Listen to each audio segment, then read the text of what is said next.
Muy buenas tardes a todos, que el Señor los bendiga. Hoy estamos con nuestro querido pastor John Miller. Estaremos hablando acerca de lo que es la libertad cristiana.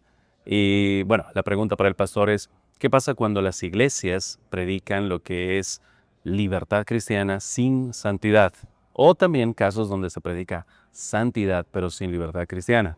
So these are important issues here when you understand Christian liberty. The problem with preaching Christian liberty without holiness, it leads to a misunderstanding of what Christian liberty is, because it is freedom from bondage to sin that we might serve the Lord.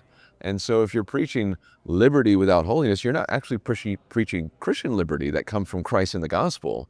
You're preaching libertarianism in the sense of freedom to do whatever you want, which is not Christianity. And so you must understand what Christian liberty is in the first place, which is freedom from sin, freedom from its penalty, so that we're no longer under condemnation, freedom also from its power, so we're no longer under its bondage, and eventually freedom from its very presence when we're glorified with the Lord in the new heavens and new earth.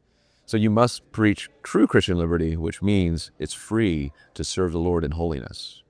But if you try to preach holiness without true Christian liberty, then you're really preaching another covenant of works. And you have to do these things in order to gain your freedom. And that says, Pastor Tom Hicks has been teaching us, the covenant of works says, do this and live. Whereas the covenant of grace says, live and then do this.